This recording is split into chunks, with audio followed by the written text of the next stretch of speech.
Assalamualaikum, saya Muhammad Rizky Wijaya ingin menjelaskan tentang komunikasi digital konten. Pengertian komunikasi digital konten yaitu adalah sebagai teknologi yang berbasis sinyal elektrik maupun komputer, di mana sinyal bersifat terputus-putus dan menggunakan sistem bilangan biner. Bilangan biner tersebut akan membentuk kode-kode yang mempresentasikan suatu informasi tertentu. Perangkat yang diperlukan dalam melakukan komunikasi digital, terdapat beberapa perangkat yang diperlukan antara lain. Satu adalah perangkat pengirim yang berfungsi dalam melakukan instruksi pengiriman data atau informasi. Nah, yang kedua ada media transmisi, merupakan media yang digunakan sebagai tempat data atau saluran komunikasi. Yang ketiga ada perangkat penerima. Perangkat penerima merupakan perangkat yang berperan dalam penerima instruksi, data, atau informasi. Jenis-jenis jaringan komputer. Satu, jaringan berdasarkan luas area. Nah, di sini ada local area network atau disebut dengan LAN. Jaringan LAN berfungsi untuk menghubungkan perangkat jaringan dalam kondisi jangkauan yang relatif kecil. Contoh penerapan pada jaringan LAN ini yaitu sistem jaringan pada sekolah, kantor, maupun rumah. Nah, di sini yang kedua ada Metropolitan Area Network atau MAN. Adalah jaringan yang menghubungkan antara satu perangkat komputer dengan perangkat yang lain dalam ruang lingkup kota pada jaringan yang sama. Jenis jaringan ini lebih besar dari jaringan local area network atau LAN. Nah, di sini ada yang ketiga ada Wide Area Network atau WAN. WAN merupakan kumpulan dari local area network atau LAN yang tersebar secara geografis. Jaringan WAN cenderung untuk menggunakan teknologi seperti ATM, X25, serta frame relay untuk konektivitas jarak yang lebih jauh lagi. Yang keempat ada Personal Area Network atau disebut PAN. Jaringan ini mencakup wilayah yang lebih kecil, misalnya pada kantor dan rumah. Biasanya digunakan hanya untuk keperluan internet. Yang kelima ada Cluster Area Network atau CAN. Dapat dibilang memiliki kesamaan dengan NAN, namun lebih terbatas dalam ruang lingkup kampus atau akademisi. Untuk jaringan ini lebih banyak digunakan untuk keperluan praktek lab, email, pembaruan kelas, dan lain sebagainya. Nah, yang keenam ada internet. Nah, internet ini adalah jaringan komputer terbesar yang pernah diciptakan oleh manusia. Ruang lingkup dari internet mencakup hampir seluruh penjuru dunia. Siapapun dapat mengakses berbagai sumber informasi.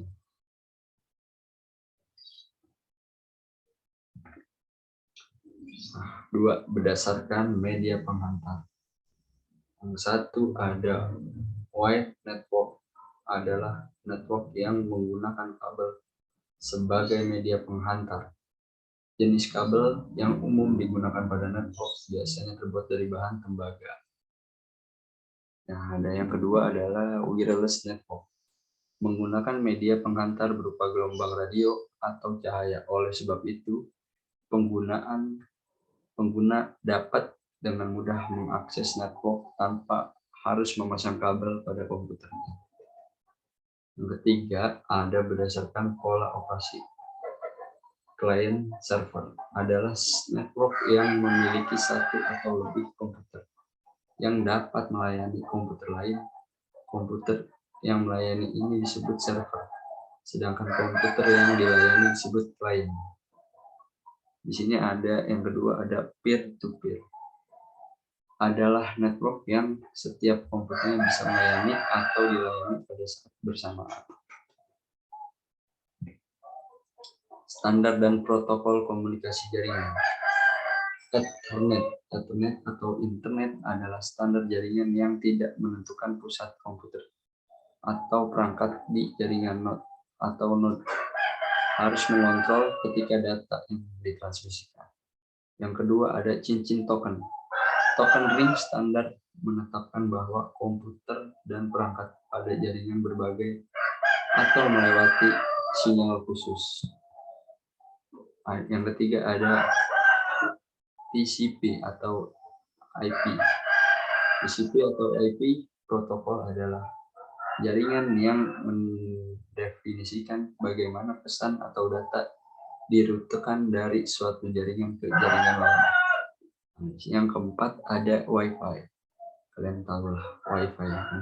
Wi-Fi mengidentifikasi jaringan apapun berdasarkan standar 802,11 yang menentukan bagaimana dua perangkat nirkabel berkomunikasi melalui udara satu sama lain. Yang kelima juga nggak asing.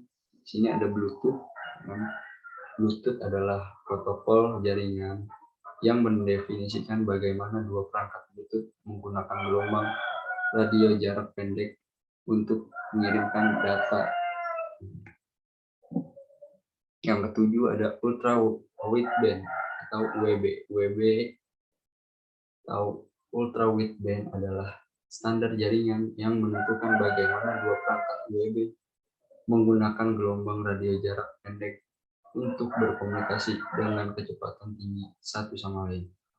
Yang ke-8 ada IRDA. IRDA mentransmisikan data secara nirkabel melalui gelombang cahaya inframerah atau IR. Yang ke-9 ada RFID. RFID adalah protokol yang mendefinisikan bagaimana jaringan menggunakan sinyal radio untuk berkomunikasi dengan tag yang ditempatkan di atau dilampirkan ke objek hewan atau seseorang.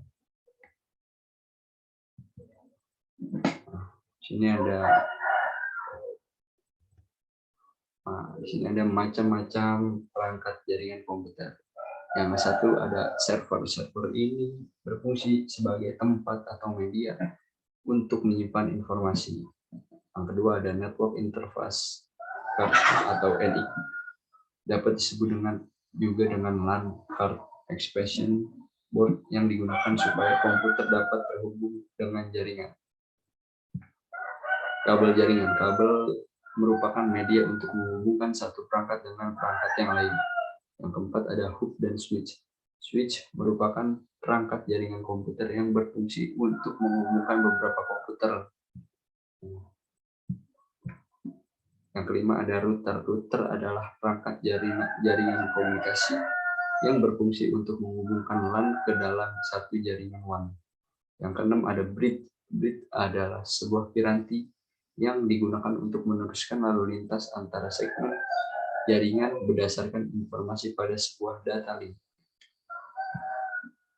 Ada modem. Modem merupakan perangkat yang digunakan untuk menghubungkan antara perangkat komputer dengan penyedia layanan internet atau disebut dengan internet service provider.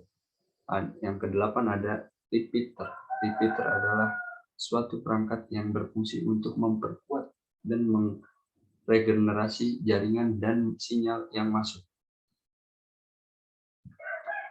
Yang kesembilan ada wireless card. Wireless card merupakan perangkat yang wajib digunakan apabila Anda ingin terhubung dalam jaringan nirkabel. Rata-rata komputer jenis terbaru sudah menggunakan perangkat yang mendukung wireless card, namun ada juga biasanya yang menambahkannya sendiri pada komputer Anda. Terima kasih, itu aja penjelasan dari saya. Jika ada kata-kata atau suara yang mengganggu, saya mohon maaf. Terima kasih. Assalamualaikum warahmatullahi wabarakatuh.